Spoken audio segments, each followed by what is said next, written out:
We should protect what goes into our body through our eyes, because our eyes are the windows to the soul. The eyes are probably the most vulnerable part of the body, actually, because we watch so many things throughout the day, and our eyes are very sensitive to everything that goes through them. Once you get exposed to certain things, sometimes you can get numb. And I feel like that's what a lot of people do. That's what most people do. They get exposed to many different things over and over and over again, and they think that because they've already been exposed to it, it's no longer impacting them and it can do no further damage. And the worst way that things can affect you is without you being conscious of it and without you thinking that it has affected you. And no one is exempt from the rule of what they see or what goes through their eyes affecting them.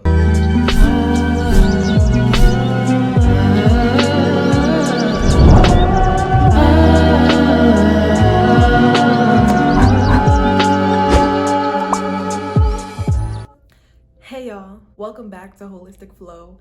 I am your girl, Lolo. I've been waiting to do this video for a long time, and I've been trying to get the right information that I really need to bring it all together. And I think it's a beneficial topic to be talked about just in general. So here it goes. Eyes are the windows to the soul. We have all heard that saying, right? But what does it really mean? Eyes can definitely show us a lot about a person, such as how they're feeling or if they're telling the truth, and they can convey a message to the outside world. That's not all that it means though. The outside world can convey messages that get into our senses through our eyes, and then they impact our body. And that is what I would like to talk about today. Before I get into it though, if you are new here to my channel, hello. Here on Holistic Flow, we are creating a safe space, a space for self-love, self-growth, and maturity, and we're taking a journey towards an overall better mind, body, and spirit connection. If you're with that, go ahead and subscribe to my channel, turn on your notifications so you know when I upload a new video. If you have done that, thank you so much.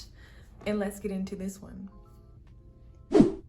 One reason that eyes are the windows to the soul is because they tell a lot about us. Our eyes have what is called a pupillary light response, which in the most basic terms means that when we are in a dark environment, our pupils, or that black part of our eye that looks like a hole, dilates or opens to let more light in because we're in a dark environment. On the other hand, when there is a lot of light in our environment, such as when we are outside in the daylight or when we are looking at a bright screen, our pupils constrict or they get smaller because our eyes need to regulate how much light comes into our body. And this process helps regulate the physiological responses of the body, helps make sure that our hormone response and our body chemistry is all in balance. Light often has a spiritual context and many meanings. When you think about it, without any type of light, the entire world would be dark.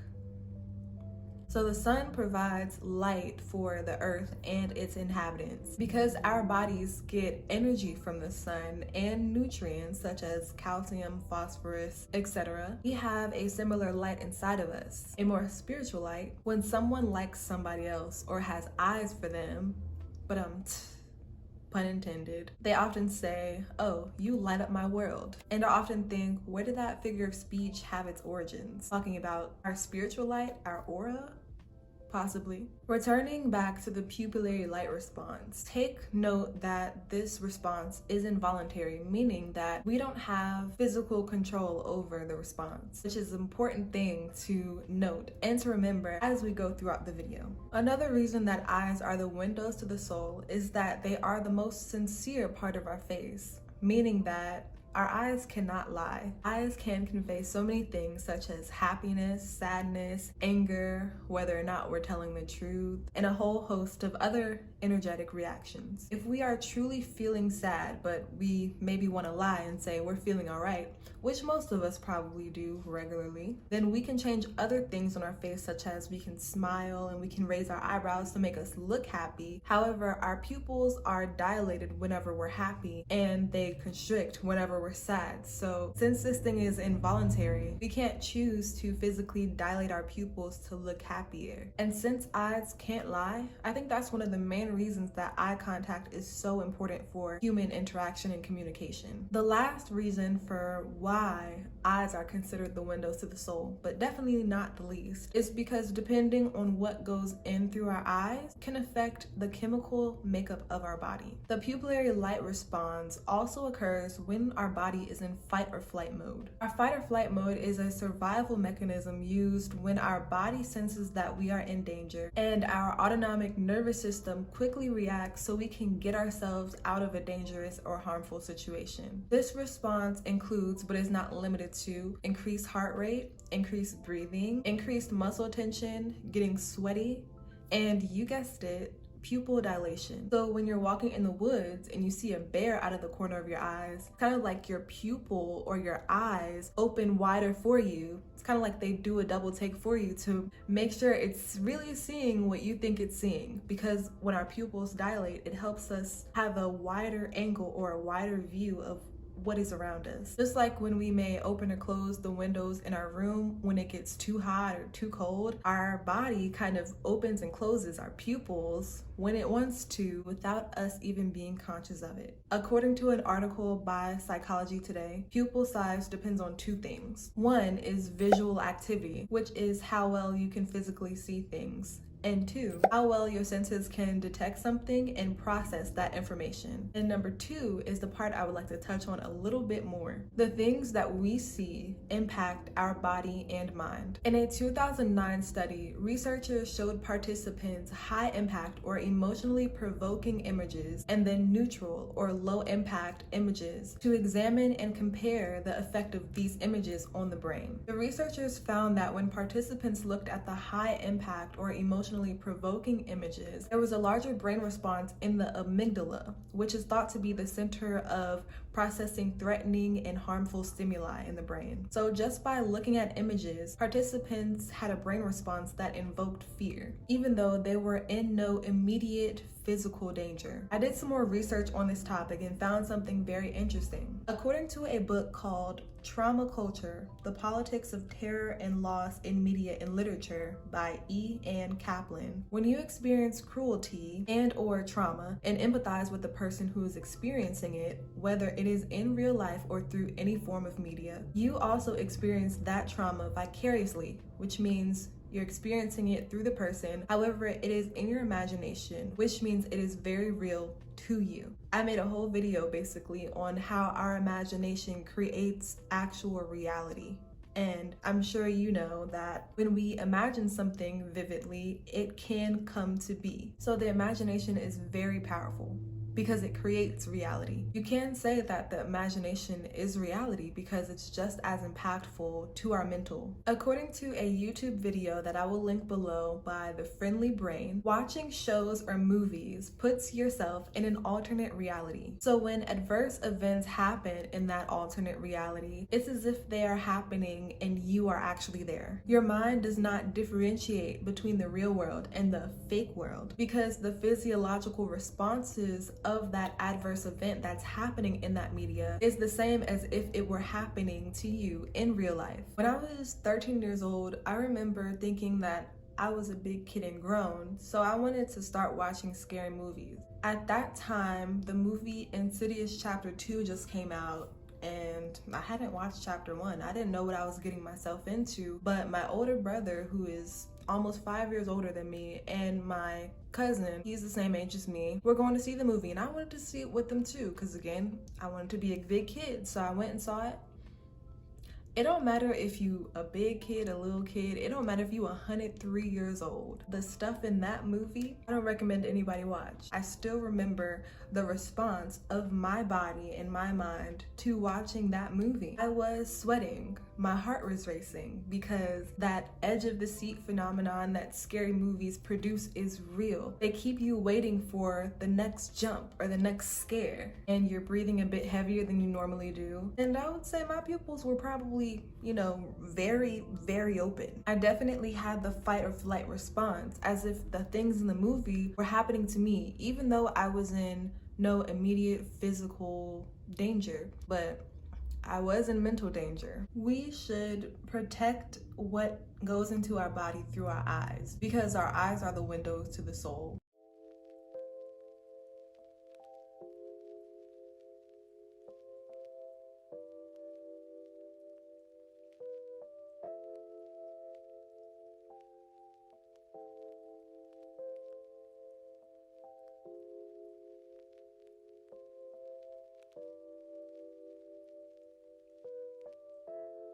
The eyes are probably the most vulnerable part of the body, actually, because we watch so many things throughout the day, and our eyes are very sensitive to everything that goes through them. And the number one reason why we should protect what we see or what our eyes are exposed to is because the way that our eyes process information is involuntary. We can't control it. Pupillary light response is something that happens without our conscious knowing of it. One may say that, scary movies don't bother me. I can watch anything and be fine. Of course, you're not gonna feel a response right away, or you're not gonna feel the way it impacts you right away. Things like that impact you over time. It doesn't just all happen at once. I mean, for me, it kind of did, but most of the time it doesn't happen like that. Once you get exposed to certain things, sometimes you can get numb. And I feel like that's what a lot of people do. That's what most people do. They get exposed to many different things over and over and over again, and they think that because they've already been exposed to it, it's no longer impacting them and it can do no further damage. And the worst way that things can affect you is without you being conscious of it and without you thinking that it has affected you. And no one is exempt from the rule of what they see or what goes through their eyes affecting them. I love reading the Bible. I believe that regardless of what spiritual or religious practice, if you have one or if you don't, this right here is applicable to every single person. And it reads, "The eye is the lamp of the body. So if your eye is healthy, your whole body will be full of light.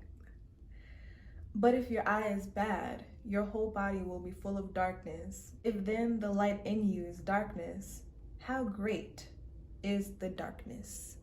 Exclamation point. The things that go through your eyes will manifest themselves in different ways. You may not always be conscious of the way they manifest themselves. The thing about darkness is you can't see clearly in the dark because it's dark. If there's no light in the darkness, if there's no sun in the world, if we, the lights, are not on the earth, who gonna see anything? So when darkness goes into your body, of course you're not gonna see how it affects you, because that's what darkness does. And over time, the more and more darkness that you put in there, no longer gonna be conscious of how it's affecting you. My dad used to tell this story all the time, and I'm really glad he told this story and that I remember it because it's very applicable to this situation. There's a fable about a science experiment where scientists have a frog just chilling in a puddle of water. The water is like lukewarm or something, and the frog is just chilling, because I guess frogs like to chill in water, right? And the scientists turn up the heat on the water a little bit. I guess the water's in a pot. So the scientists turn it up a little bit. The frog doesn't feel anything. Scientists turn it up a little, like slightly a bit more. Frog doesn't feel anything. This process happens for a few minutes. It's just slowly, little by little, turning up the heat on the water, because the frog is like, this feels kind of nice. It's like a little hot tub. But soon enough, he's like boiling alive, until he's dead. Nothing that I say in any of my videos intended to scare anybody or invoke fear or think that you're doing anything wrong in life. I hope that if you do notice anything that may be to your benefit to change, that my videos influence that. Everyone has their own things in their life that they deep down inside know that they need to take out or change because they're not good for them. And then sometimes we have those things that we're just not gonna change, even though we know it's good, right? Like the show Euphoria. I mean, there's tons of things wrong with watching that show. There's so much sex, like every other scene just going at it, right? But I will be watching season 2. I think the most important thing to take from this is mindfulness and consciousness. I said in a previous video, I think it was like signs that you have a raised consciousness, I mentioned that when I started growing a lot in my spiritual journey, I realized that there were things that I would no longer feel comfortable watching because I knew how they were affecting me inside. There were also things that, of course, I could no longer listen to because it was just like trash going inside of my body. And I really feel like if you are going to have your consciousness raised in any way, that's definitely one of the reasons or one of the signs that you know that you are growing. But sometimes more than others, it takes more to realize that what you see really does affect you. And I'm not saying that the effects can't be reversed. I haven't really looked into that. Maybe that's something that you can do your own research on. I just got a new tattoo yesterday, and it is an open eye. It basically is a reminder for me to be watchful, be more vigilant of things that are going on in my life, because the world will try to throw things at you in subliminal messages that serve to basically corrupt your mind, right? And we just wonder why we get depressed or we get anxious or mental disorders are becoming more prevalent. And maybe they're not. Maybe it's all an illusion. Maybe there's nothing new under the sun. I don't really know. Statistically speaking, there is more depression today than there ever has been before. I'm saying that to be more mindful is to watch the things that the world is trying to throw at us to make us respond in a way that's going to bring us down. And that is one of the most important things in creating a more carefree, joyful life.